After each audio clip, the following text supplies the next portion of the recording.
This episode is brought to you by BOVADA. Use code PZDMM8D for a 200% deposit match bonus. All right, so UFC 292 is a completely stacked card, bro. And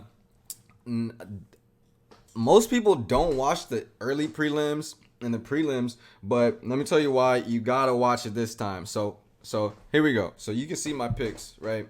But first off, we got Karine Silva and Natalia Silva, the Silva Sisters, bro.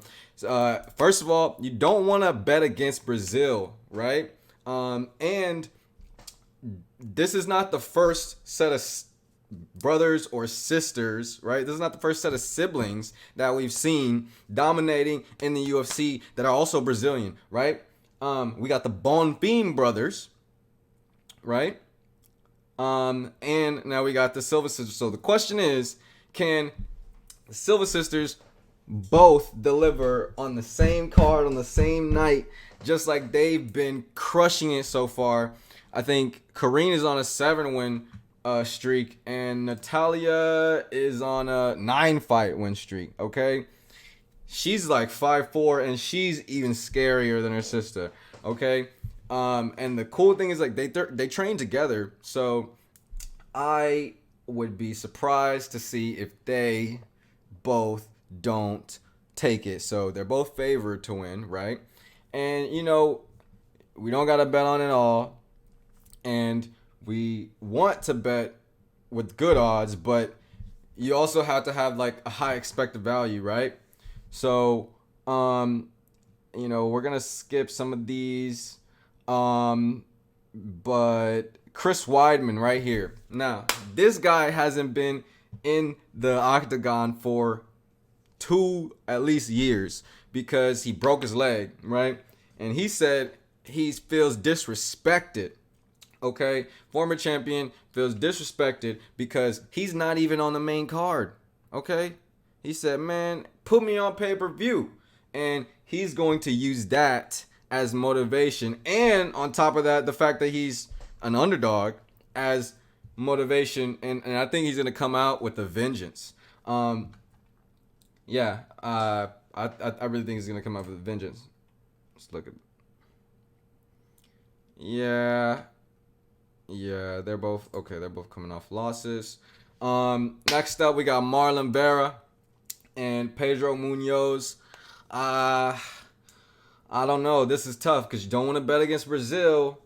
But Marlon Vera, this dude is a badass. So I think, honestly, like, this main card is actually really stacked because I'm really not, because to me the two closest fights are gonna be Marlon Vera versus Pedro Munhoz and Blackshear versus Mario Buatista. And man, it's really tough. It's really tough to decide between all of these. I'm gonna go with Marlon Vera because I think he had a little bit more experience, right? It looks like they both are very experienced, so it's gonna be that one's gonna be a tough matchup. I really don't wanna sway either way on those. And then with Blackshear and Mario Buatista, I mean, Blackshear literally, he fought like a week ago. Okay, and this is like his 4th or 5th fight in the UFC. This is his 4th fight this year. Okay, Mario Buatista, he also fought this year too. But Blackshear has had more fighting this year. Even though one of those, his first, he took an L. Right, his first fight this year, and he won like the next 2 right after that.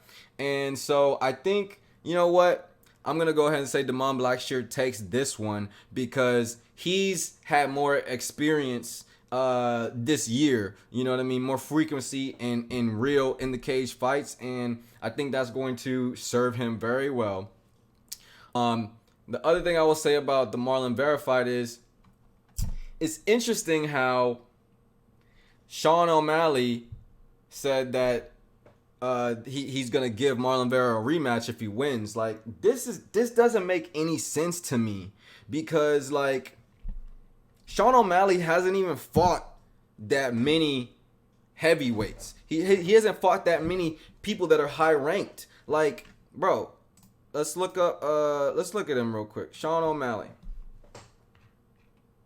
Basically, I don't think he's gonna win because, first of all, I mean he's only done 3-round fights, right? Second of all, he hasn't fought. I mean, okay, he fought Peter Yan. That was the only guy. Marlon Vera and Peter Yan were like the only guys that were top of the league that he fought. Versus Aljamain Sterling, who this man has been going up 5-round fights, and they have gone the distance. The last 2 fights went the distance, both 5-round fights. Okay, and so he knows how to handle himself. And I mean, I think he's had a lot more tough opponents in the last few years. I mean, look at this: Henry Cejudo, Dillashaw, right? Peter Yan twice, Corey Sandhagen. I mean, the dude has had to fight. His fights were much more difficult than Sean O'Malley's fights, I think. And you know, I kind of think Sean O'Malley, I think he's cool, right? I like his whole vibe, and I really like this commercial that he did with on training. Sugar Sean O'Malley hires professional ninjas to attack him at any moment. Oh, they should be here soon.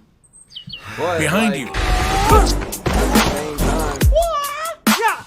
I just think, you know, I like his striking. He has good striking, but he doesn't really have anything else. So if maybe he's been training on that, like, and I know he's been training since his last fight with Peter Yan, but like, I just don't see him doing it, man. I really just don't see him doing it this time. I think he's really young. I think he has a lot of time ahead of him. You know, he's 16-1. You know, and he'll probably end up 16-2, and then eventually later he'll get another title shot and he'll probably win that time. Okay, but tonight I think, you know, that also people have been saying Aljamain Sterling, he had like a sparring match earlier this week, and people were not very jazzed about it. But you know, him talking about vacating the title, I mean, look, Aljamain Sterling, he's going to come with everything that he has, okay? And he just more experienced, has had more time in the ring with more heavyweights in the league, in his league, and that's why I think Aljamain Sterling's going to take it. Now, 2 more fights coming up, right? We got Ian Machado Gary and Neil Magny. Now, Neil Magny, he's a veteran, right? And we got Ian Machado Gary, who is basically the superstar, up and coming, right? Like, can't nothing stop him. So it seems. Honestly, I wouldn't bet against Ian Machado's momentum. So I'm definitely going with Gary, and we'll see him in the winning column. Okay. Lastly, we got Zhang Weili versus Amanda Lemos. Now, this one is tough, okay? Because, and you don't want to bet against Brazil, but Zhang Weili, she's the first Chinese champion. I wouldn't want to bet against her either, okay? So I would go with the Zhang Weili by submission or Amanda Lemos KO. Or TKO, right? Yeah, man. I don't know. These fights, some of these fights could go very much the same way. They also have the same record too. Oh yeah, and Aljamain Sterling and Zhang Weili both also have the same record. All right, 23-3-0 for Zhang Weili and 23-3-0 for Aljamain Sterling. So it's going to be really interesting to see how this all plays out. Appreciate y'all for tuning in.